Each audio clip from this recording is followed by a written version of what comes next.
Bom dia, eu sou Larissa, sou nutricionista e venho aqui hoje falar, conversar um pouco com vocês sobre um assunto que tanto me apaixona.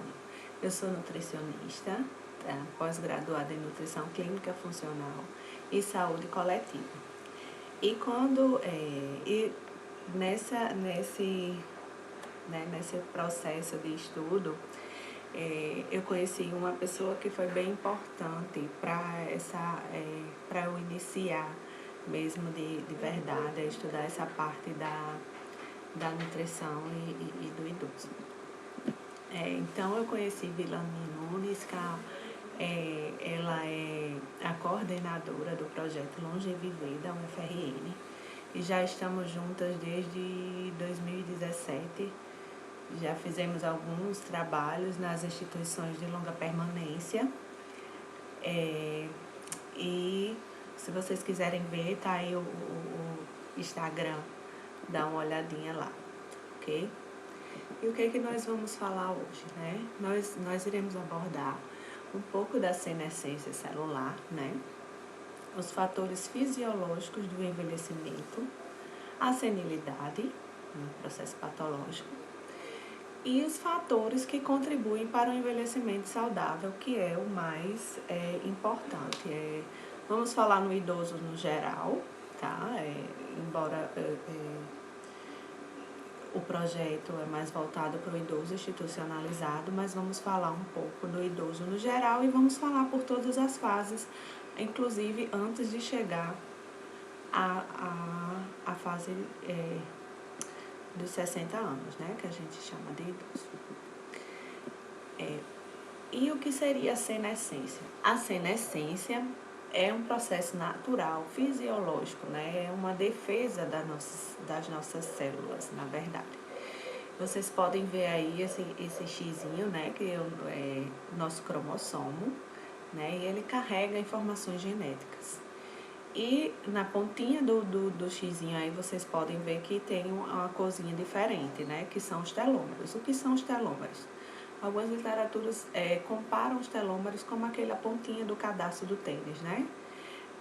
Ele fica ali na pontinha do cromossomo para proteger essa informação genética que fica entre o cromossomo. E quando vai fazer a divisão celular, né, que vocês estão vendo aí em cima, uma célula se divide em duas, aí esse telômero se divide e aí ele se combina com o outro pedaço ele se divide esse xizinho no meio, um pedaço se combina com um pedaço de outro cromossomo e aí vai fazendo o processo de multiplicação celular.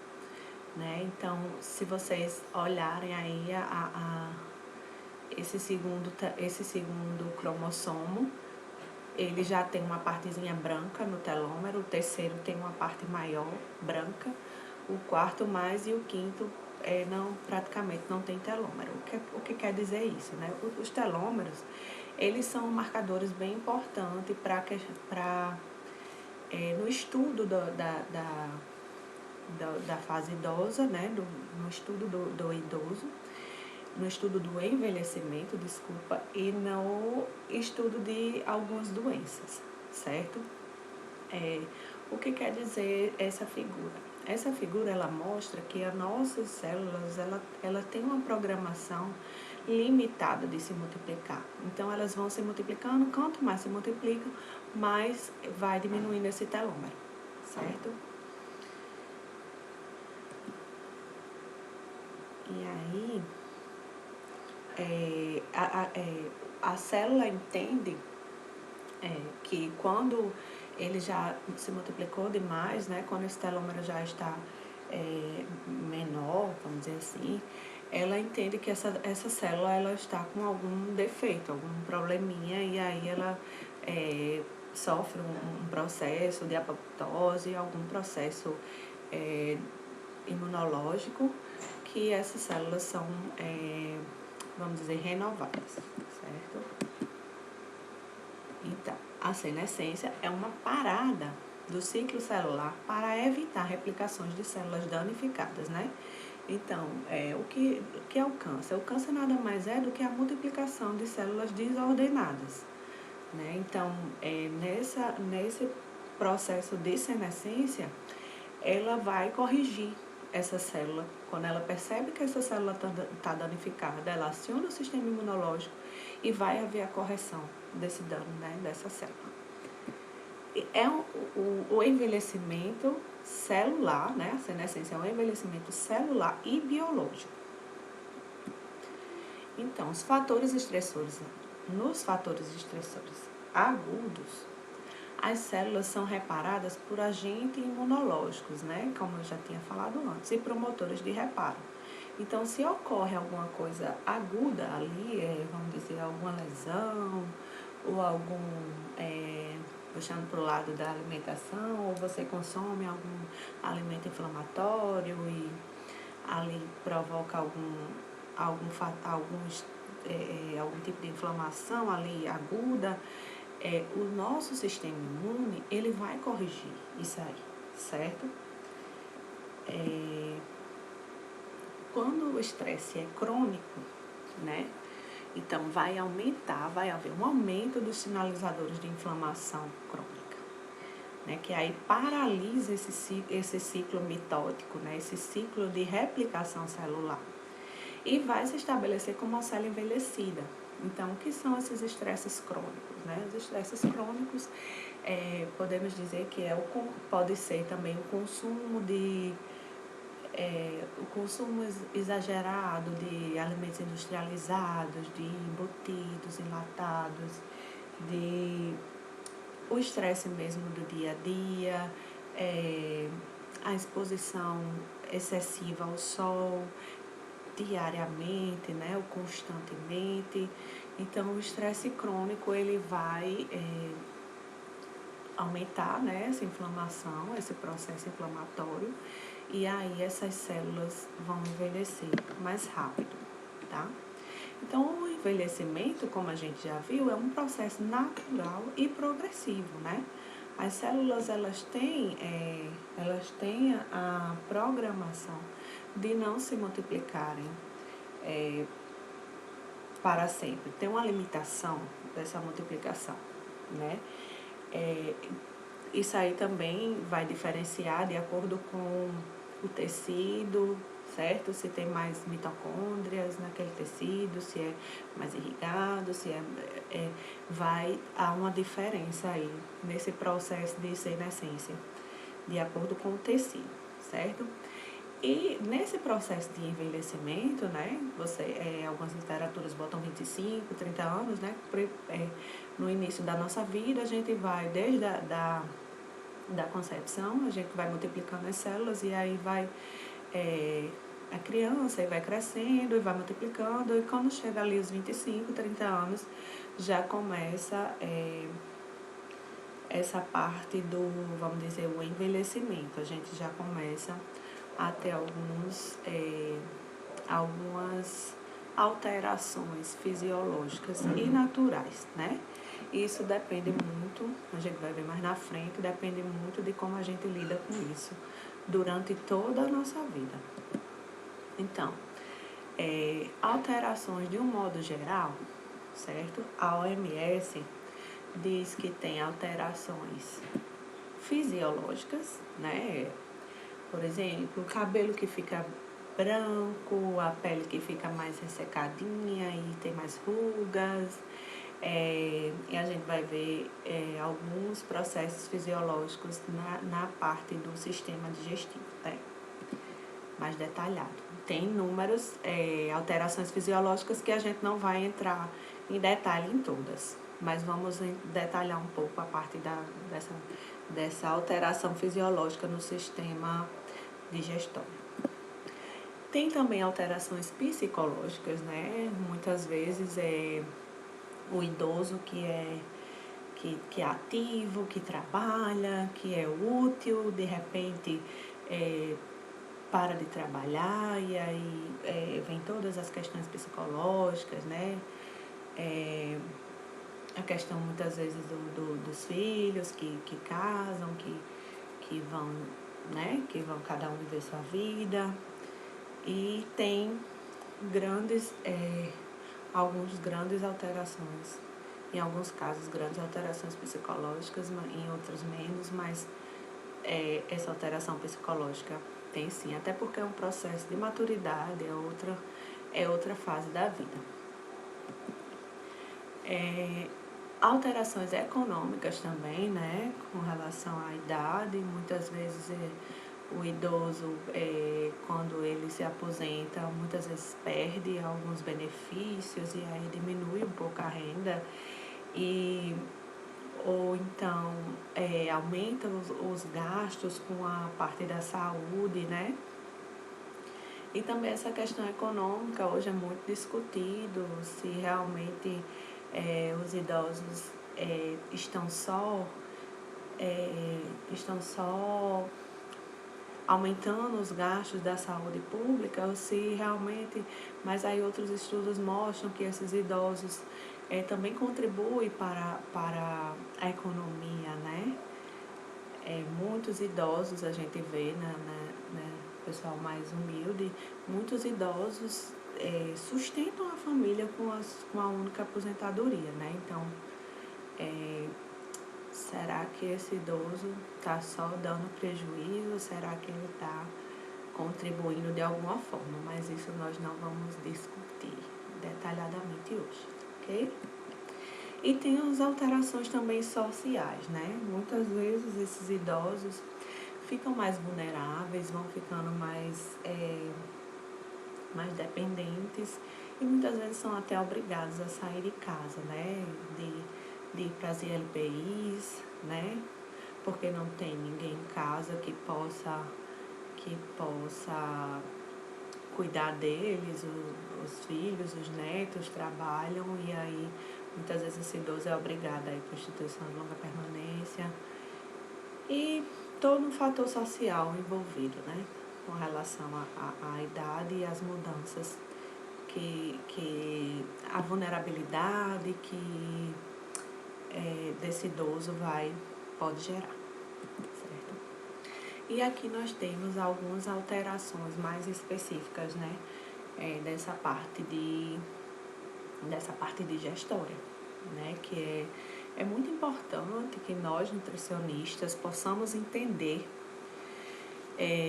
essas alterações para poder preparar o nosso idoso. Aí nós temos, aqui mais específico, as alterações do sistema, mais específico do sistema digestório, né? Então, é importante que nós, nutricionistas, conheçamos, né? E às vezes até a gente conhece, mas a gente não trabalha muito isso aí, para que esse idoso possa, com todas essas alterações, ele possa levar naturalmente e que possa ter uma qualidade de vida, né? Que a gente consiga contribuir para melhorar a qualidade de vida. Com relação à boca, né? Ela fica mais ressecada, muitas vezes diminui a produção de saliva desse idoso, né? E aí, como ela fica mais ressecada, fica menos elástica, né? Fica mais fácil de machucar e aquilo ali ser uma porta para infecções. Além de ficar fica mais difícil de sentir sentir os sabores, os idosos, vou especificar um pouquinho mais lá embaixo, pode ter a deficiência de alguns nutrientes, entre eles o zinco, né? Muito comum. E aí, essa deficiência do zinco, ela pode alterar na sensibilidade, né, do idoso de sentir sabor. É aquele idoso que reclama que a comida está sem sal, é aquele idoso que reclama que está sem açúcar, né, que está sem gosto, ele perde mais essa sensibilidade, há essa atrofia nas papilas gustativas. E outra coisa também com relação aos dentes, né? Muitas vezes esses idosos perdem os dentes, perdem um, perdem outro, e aí bota prótese e não consegue se adaptar à prótese. E aí aquela prótese fica ali guardada para sempre e ele nunca usa. E aí isso aí vai interferir diretamente na nutrição do idoso. Por quê? Esse idoso muitas vezes deixa de comer vamos dizer, fontes proteicas como carne, porque aquela carne ele já não consegue mastigar e às vezes machuca a gengiva. Então, o que é que a gente pode fazer? O que é que a gente pode pensar, né, com relação à textura desses alimentos? O que é que a gente pode pensar com relação aos sabores, né? O que a gente pode botar, pode acrescentar um limãozinho, até porque esse limão vai ajudar na produção de saliva, né? Pode estimular esse idoso a olhar o alimento, a cheirar o alimento. Então, tudo isso já contribui de alguma forma, né? E com relação ao esôfago, né? O esôfago, ele também pode diminuir um pouco, né, os movimentos peristálticos. Né? Alguns idosos têm dificuldade de deglutir, e aí a importância do cuidado multidisciplinar, né, com esses idosos. Nesse caso aí, o fono pode ajudar bastante, né? Aquele idoso que se engasga demais, e aí muitas vezes esse engasgo pode levar a uma broncoaspiração, que pode levar ao óbito, né? Então, avaliar esse idoso, né? Quando ele não consegue, quando ele não tá com dificuldade de deglutir, se a gente apenas pega essa comida e passa toda no liquidificador e fica aquela papa, que ele come aquela papa sem cor, ou de uma cor só, né? Porque mistura tudo. De manhã, de tarde e de noite, todo dia come aquela mesma coisa, e aí o idoso acaba perdendo o gosto, né? Porque a gente come com os olhos também. Então, será que o mais interessante é eu passar a oferecer esse alimento de forma pastosa, de forma líquida? Ou será que eu posso ver outras formas? Será que eu posso ver conversando com o dentista, conversando com o fono? Será que eu não consigo resultados melhores, né? E até a questão da mastigação é importante para a digestão, né? Então, mesmo que ele não consiga mastigar, a gente vai botar o pastoso em último caso, né? Então, enquanto ele puder mastigar, mesmo que seja mais molinha, mas é importante botar uma alimentação mais sólida, o máximo que puder. Com relação ao estômago, né? Há uma diminuição da produção de suco gástrico, né? A questão do zinco, que eu já falei. Então, se há uma redução de zinco, a gente precisa de zinco para formar o suco gástrico. E aí a gente forma um ciclo. Eu não tenho zinco suficiente para formar o suco gástrico, eu não formo suco gástrico suficiente para absorver o zinco. Porque para eu absorver o zinco, eu preciso de um meio, eu preciso de um pH ácido, né? Então, tanto o zinco, quanto o cálcio, quanto a B12, né?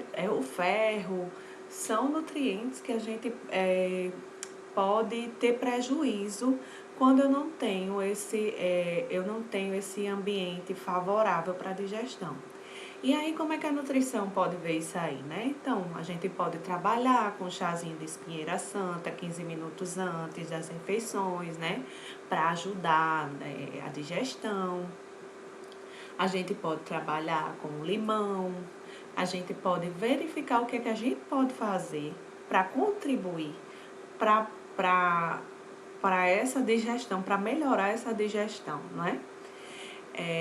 Com relação também, muitos idosos sentem azia, né? Então, quais alimentos a gente pode estimular, né? Será que a gente pode estar estimulando alface, couve? Será que a gente pode estar estimulando cenoura, né? Alimentos que vai ajudar nessa azia desse idoso. E diminuir o mínimo possível. Não há casos que a gente precisa dos inibidores da bomba de próton, né? Os omeprazóis, pantoprazol da vida. Mas muitos idosos tomam assim para sempre, né? Então, é uma coisa que a gente pode avaliar, né? Se não for uma prescrição médica, né? Se não for uma coisa pontual, a gente pode ver com esse idoso, ou pode ver junto ao médico, o que é que a gente pode fazer para estar minimizando o uso desses medicamentos, né? Desses protetores gástricos, porque eles atrapalham na absorção de cálcio, eles atrapalham na absorção de zinco, né? E vários outros, principalmente minerais, né? Com relação ao fígado, né? Também há diminuição do tamanho. Sim, o estômago também, o idoso, ele tem uma menor vascularização no estômago, né? Então, isso aí pode estar favorecendo as gastrites, né? Então, o que é que esse meu idoso está comendo? Será que ele está comendo muita gordura, né? Então, é bem interessante a gente avaliar isso aí, tá? O fígado, né, diminui a produção de substâncias digestivas. No intestino, há uma diminuição no peristaltismo também, né? E favorece a constipação, né? O trânsito intestinal, ele vai ficar mais lento, né? Então, o que é que essas fezes acumuladas podem alterar? Não o microbioma desse idoso, né? Como é que eu posso contribuir para isso? Aí vem novamente a intervenção multidisciplinar. Será que eu não posso falar com fisioterapeuta, com educador físico, né? Para fazer algum tipo de atividade para estimular esse intestino, né? Outra coisa também, será que eu não posso suplementar probióticos, né? E aí, se outras opções também que a gente tem mais natural, né? Mais barata, sem grandes custos, são os kefir, o kombucha, que vai ajudar nessa microbiota, na microbioma do idoso, vai ajudar bastante e não tem um custo muito elevado, né? Tem outros também suplementos bem interessante, aloe vera é muito bom, ele ajuda tanto na questão do estômago, né, da proteção gástrica, até o intestino, na melhora desse trânsito intestinal. E também a gente pode estar trabalhando junto com os probióticos, os pré-bióticos, né? Então, quais são? Será que eu estou oferecendo fibras suficientes a meu idoso? E aí vem outra observação importante. Para eu oferecer fibra, eu preciso oferecer água, né? Que o idoso tem muita dificuldade de aceitar água. Tem muitos idosos que não gostam, tem idosos também que já não se movimentam mais com tanta facilidade, aí não bebem água para não ir ao banheiro. E aí a gente tem que estar atenta à questão desse consumo de água, né? Porque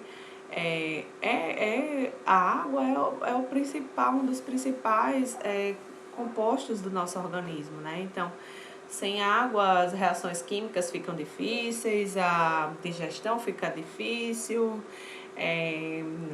vai interferir na pressão, então a água interfere em muita coisa. Então, é uma coisa simples, é uma coisa barata, mas é uma coisa que a gente precisa mudar hábitos, que nem sempre é fácil mudar hábito do idoso, né? E aí, eu posso pensar nessa água também, eu posso pensar numa água saborizada, e aí eu boto, sei lá, um limãozinho nessa água, eu boto, fica muito gostoso com manga e gengibre, você vai passar os compostos bioativos para essa água, né? Você vai enriquecer essa água com compostos bioativos e ela vai dar um saborzinho. Alguns idosos aceitam, né? Aí a gente tem que ir negociando, não é isso?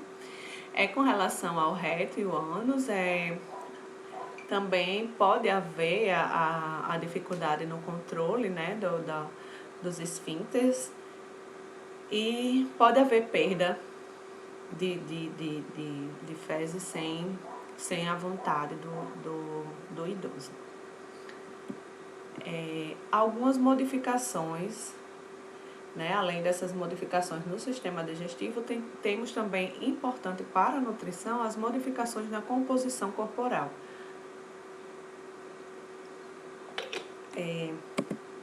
há um aumento do tecido adiposo, né? Junto com isso, há uma redução da massa magra. Então, quanto mais idade, principalmente depois dos 70, a tendência de diminuir, né, a massa magra e aumentar o tecido adiposo é bem mais comum. E aí a taxa de repouso também reduz, né? O idoso tem uma dificuldade maior vamos dizer, de gastar as calorias que eles usam, né? Que eles consomem.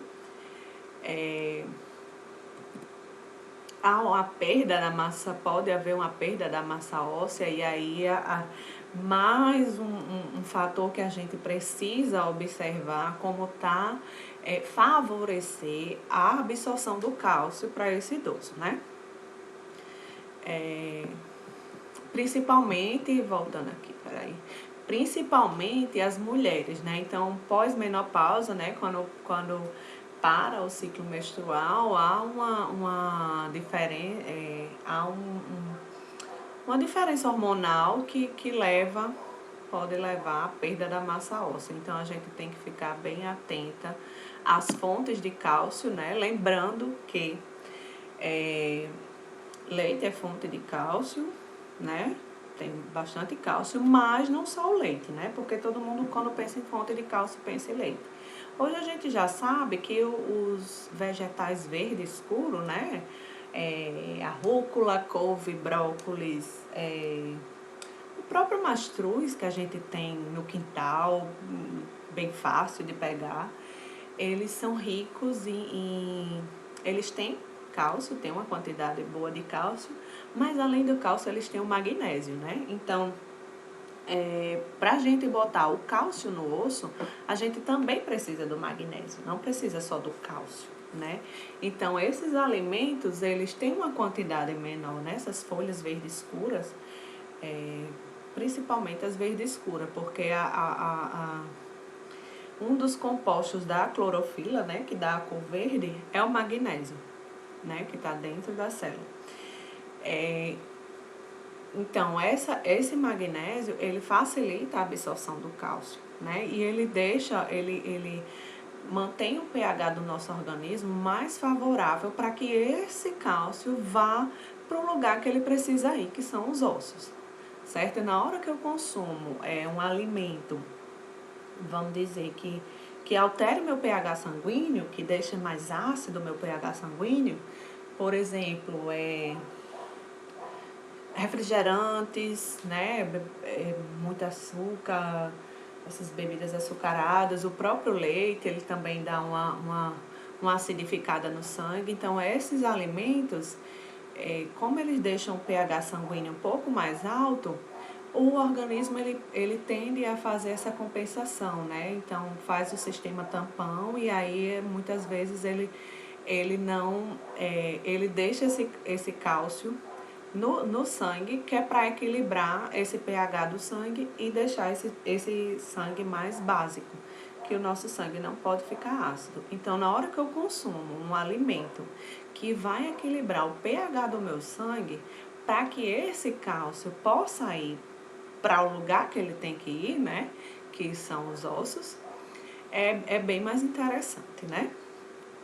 Então, a estatura, consequentemente, se eu tenho perda da massa óssea, posso ter uma perda da estatura, né? Muitos idosos diminuem, né, o tamanho.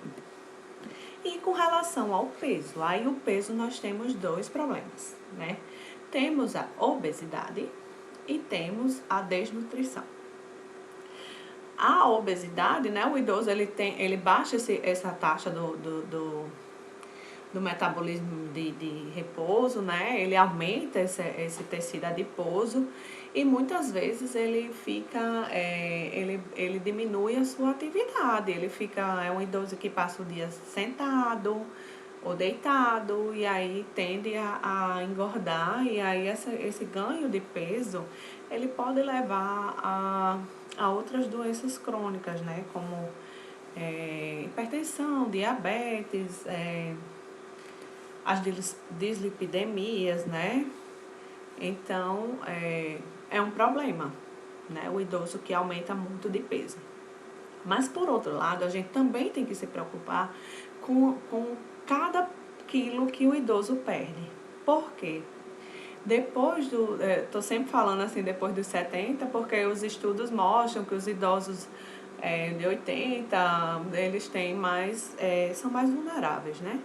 Então, se eles às vezes perdem peso que a gente nem, o cuidador, quem está ali do lado, a família nem percebe.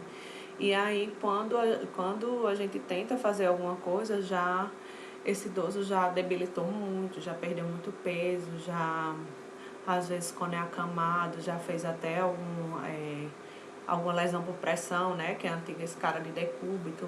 E aí, para a gente conseguir cicatrizar essa lesão com o idoso com uma nutrição não tão legal, já fica mais difícil, né? Então,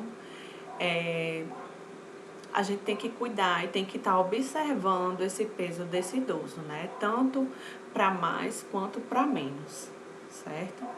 Então, bem importante a gente observar esse peso dos idosos, tá? E detectar essa perda de peso o mais precoce possível, certo? E aí, esta pergunta é para todos. Como estamos envelhecendo, né? Então, sabemos que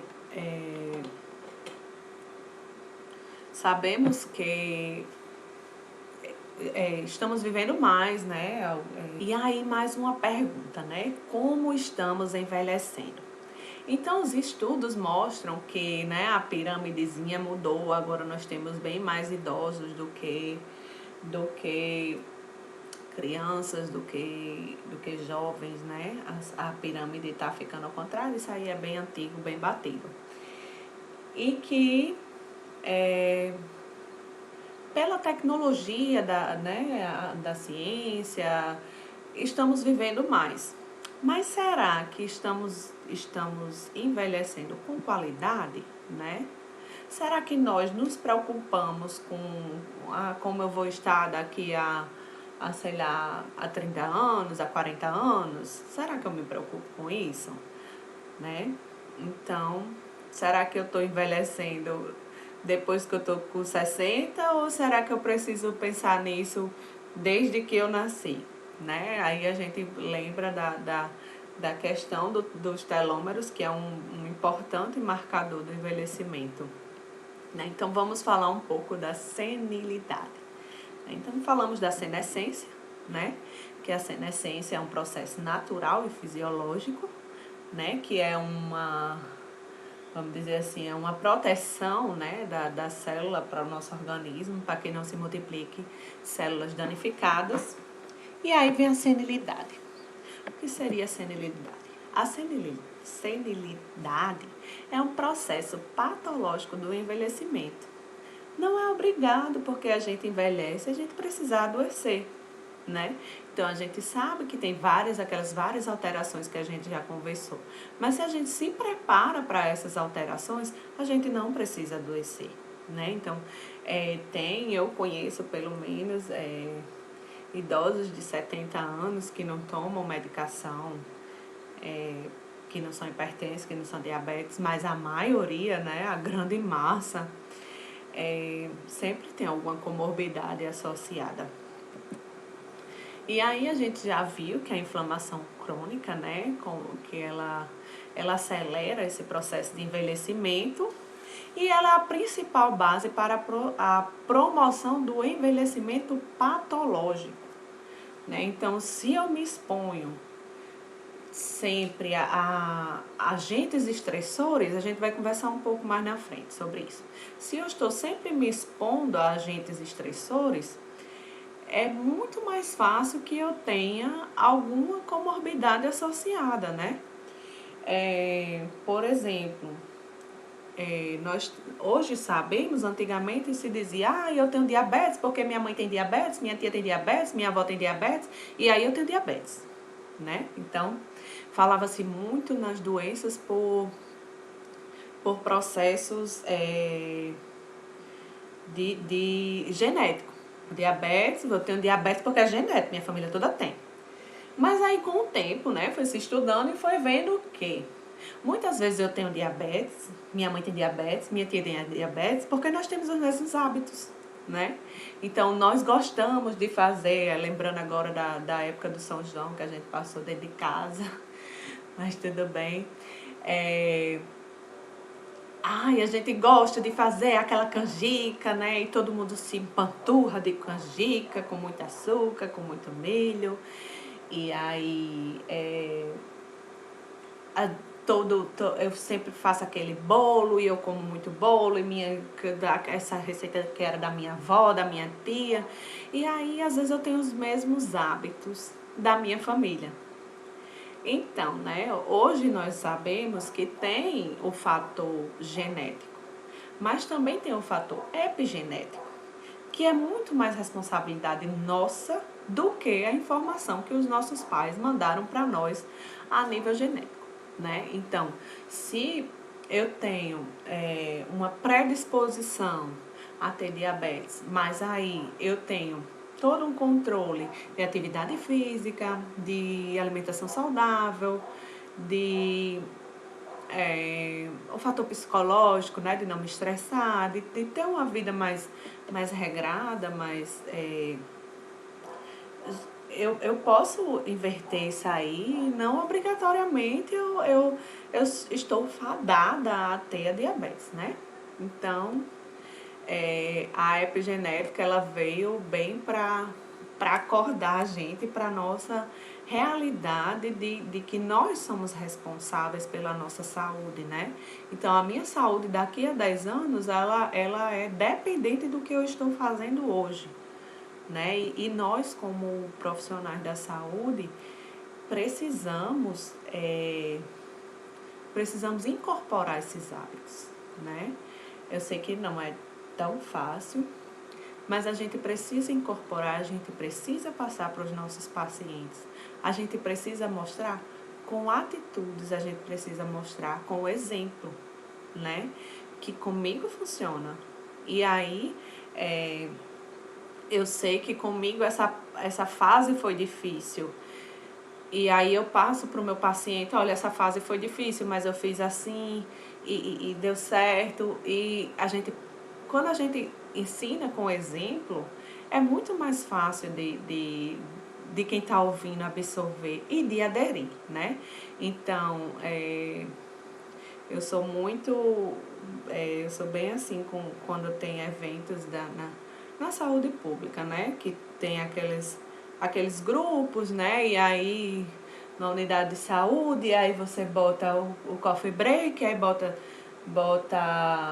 bolo, biscoito. Gente, você tá num grupo de, vamos dizer, hipertenso diabético. Você vai botar bolo e biscoito? Não é? Então, a gente tem que ter essa responsabilidade de fazer de dar o exemplo, certo? Fatores que contribuem para o envelhecimento saudável, né? Então, eu não vou falar muito do que contribui para a doença, tá? Eu vou falar o contrário. Por quê? A gente absorve melhor o que a gente vê, né? Então, se eu falo fatores que contribuem para o envelhecimento saudável, né? Então, vamos ver agora um pouco do que é que a gente pode fazer, né? Desde de sempre, desde a infância, da adolescência, da fase adulta e do próprio idoso, né? O que é que contribui para que eu tenha mais saúde, né? Então, temos os fatores genéticos, né? Não tem como a gente fugir dos fatores genéticos, mas a gente já viu que os epigenéticos, né? O que a gente faz interfere muito mais, muitos estudos mostram que tipo, essas doenças crônicas como diabetes e hipertensão, a gente tem 25% só do fator genético. Então, 75% é o que a gente faz, certo? Tem o fator genético, tem o fator da alimentação, né? Então, se eu tenho uma alimentação mais saudável, alimentos mais alimentos crus, né? Aí alimentos crus a gente diz o quê? Fruta, verdura, legumes, castanhas. Tem que ter um bom consumo, a gente precisa ter um bom consumo, né? E além desses alimentos, a gente precisa de cores. Então, cada cor do alimento, ele está refletindo um tipo de nutriente, né? Então, eu tenho que ter uma alimentação saudável e equilibrada, colorida, para ter uma diversidade de nutrientes. Tá? A atividade física, né? E que essa atividade física seja prazerosa, né? Não adianta o idoso fazer, o adulto, sei lá quem seja, sei lá quem for, que fazer a atividade física que não dê prazer. Então, é importante que essa atividade física seja prazerosa, tá? Aí pode dançar, pode caminhar, pode, sei lá, jogar, tem N opções. E a questão do idoso se sentir útil, né? Então, hoje em dia a gente vê muito as crianças ficando com os avós, né? E até nessa pandemia, muitos avós tão tudo triste porque não estão vendo os netinhos. E é uma forma de alegrar esses idosos, o contato com a criança, né? E a questão dele se sentir útil mesmo e de se sentir querido, né? Outra coisa também é o ambiente que a gente vive, né? Quando eu botei aí o desenho desse casalzinho no campo, né? Que moram no campo. Quando a gente vivia no campo, quando a gente tinha mais contato com a natureza, a gente sabe que tem uma infinidade de bactérias, né? Que colonizam nossa pele, nossa boca, nosso intestino. Na hora que eu tenho um contato com a natureza, eu favoreço uma maior diversidade desse microbioma, né? Dessas bactérias, desses micro-organismos que colonizam o meu corpo. Agora que nós, né, quem mora na zona urbana, como nós, que agora tudo é álcool, tudo é muito limpo, tudo é muito lavado. Então, isso a gente mata as bactérias patogênicas, né? Mas mata também as bactérias boas. Então, o contato com a natureza é muito importante para favorecer também a gente às vezes pensa até que não tem nada a ver, mas tem vários estudos mostrando que interfere na imunidade, porque estudos mostram que esse contato com a natureza, ele favorece uma diversidade, né, desse microbioma. E aí vai melhorar a imunidade, melhora a questão às vezes até do trânsito intestinal, né, do funcionamento do intestino. Aqui nós temos o nosso guia alimentar para a população brasileira. Gente, eu sou uma pessoa que eu defendo muito o SUS, eu defendo muito o que a gente tem. E esse material é um material muito bonito, muito completo. Assim, acredito que quem está assistindo, que for nutricionista, acredito que já conheça. Se não conhece ainda, tem a obrigação de conhecer. Tá? Ele está muito bonito. Quem não for nutricionista que está assistindo, vai lá também conhecer. Ele é de 2014. Nós já temos um guia novo para crianças, que foi lançado ano passado, também bem interessante. Então, esse guia, ele fala das escolhas do alimento, né? Ele fala da alimentação sustentável, né? Que eu posso plantar, eu plantando a minha hortinha em casa, é bem mais rico do que eu comprar aquele vegetal com agrotóxico, né? Que na hora que eu boto o agrotóxico no vegetal, ele vai diminuir a formação dos compostos bioativos, porque os compostos bioativos, que são grandes antioxidantes, que tem nos alimentos, eles servem justamente, nos vegetais, eles servem justamente para proteger aquela plantinha. Na hora que eu boto um agrotóxico, ele não vai produzir aquele composto bioativo, ou vai produzir em menor quantidade. Então, aquele alimento que tem lá na minha hortinha é muito mais rico. Outra coisa também, respeitar a sazonalidade, né? Então, quando é período de manga, quando é período de caju, a gente não deveria querer comer as coisas o ano todo a mesma coisa. A gente precisa dessa diversidade. Então, vamos respeitar as safras. Além do alimento estar mais barato, né? Ele está mais rico em nutrientes. E aí, esse guia, ele fala muito dessa classificação dos alimentos com relação ao nível de processamento, certo? Então, tem aí o verdinho, né, que eles estimulam o consumo dos alimentos in natura. Então, quanto mais natural for o alimento, mais rico, né? Então, são os alimentos obtidos diretamente de plantas, de animais, né? São as frutas, as verduras, o ovo, né, o leite. E os minimamente processados, que são aqueles alimentos que ele está ali in natura, mas ele foi submetido a algum tipo de alteração, certo? Tipo o arroz, né, feijão, ele sofre algum tipo de... Até mesmo o leite, quando é aqueles de caixinha, o HT, ele sofre algum... ele é minimamente processado. Aí vem o azulzinho, né, que ele fala dos óleos, gorduras, sal e açúcar, que também são importantes para a gente. A gente precisa dos óleos, a gente precisa das gorduras, né, mas a gente tem que ver a quantidade, né? Então, acostumar esse idoso que, como a gente disse, que usa muito sal, muito açúcar, a gente pode ir tirando aos poucos, não dá para tirar de uma hora para outra, mas a gente pode ir diminuindo. Toda semana diminui um pouco, né? Porque a gente...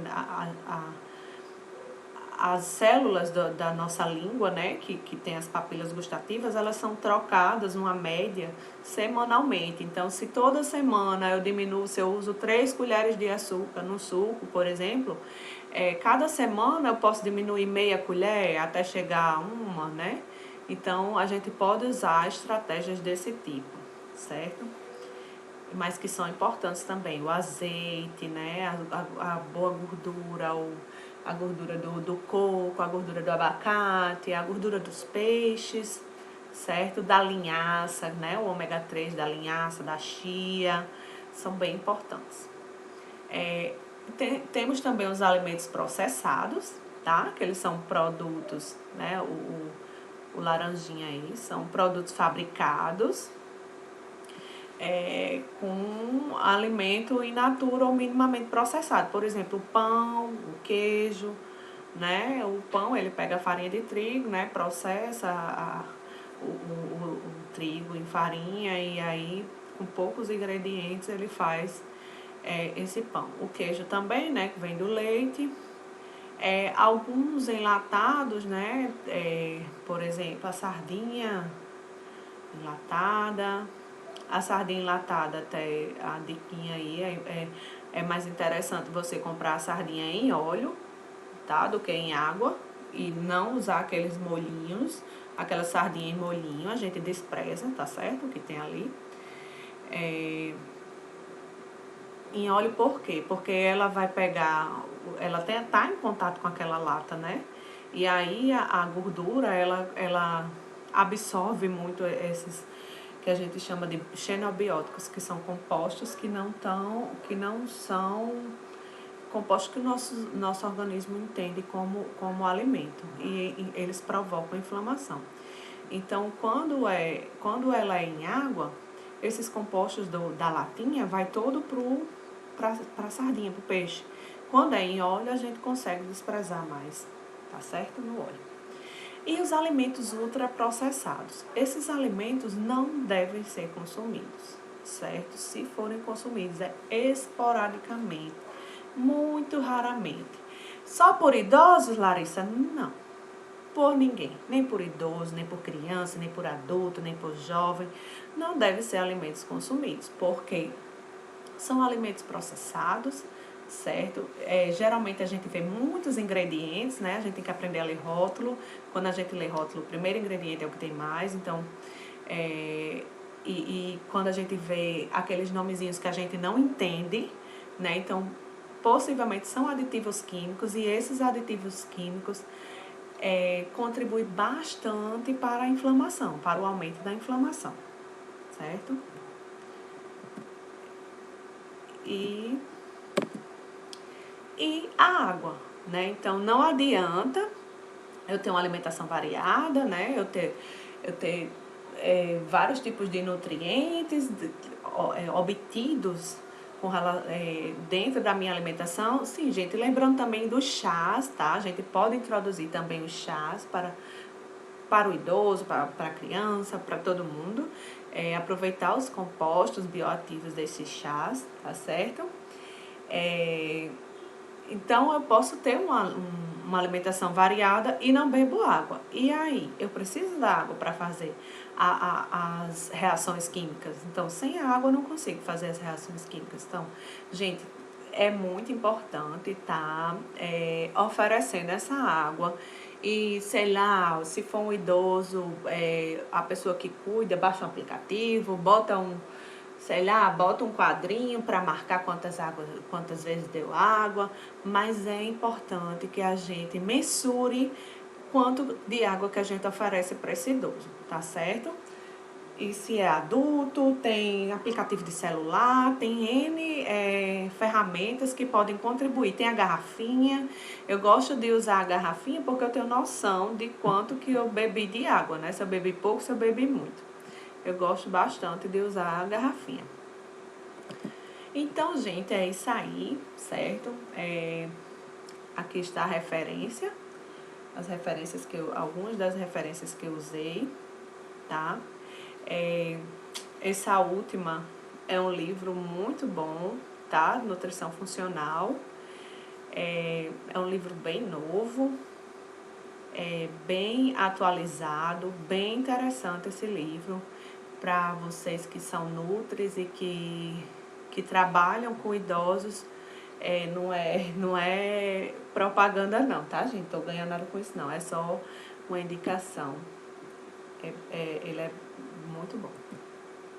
Eu tirei muita coisa dele.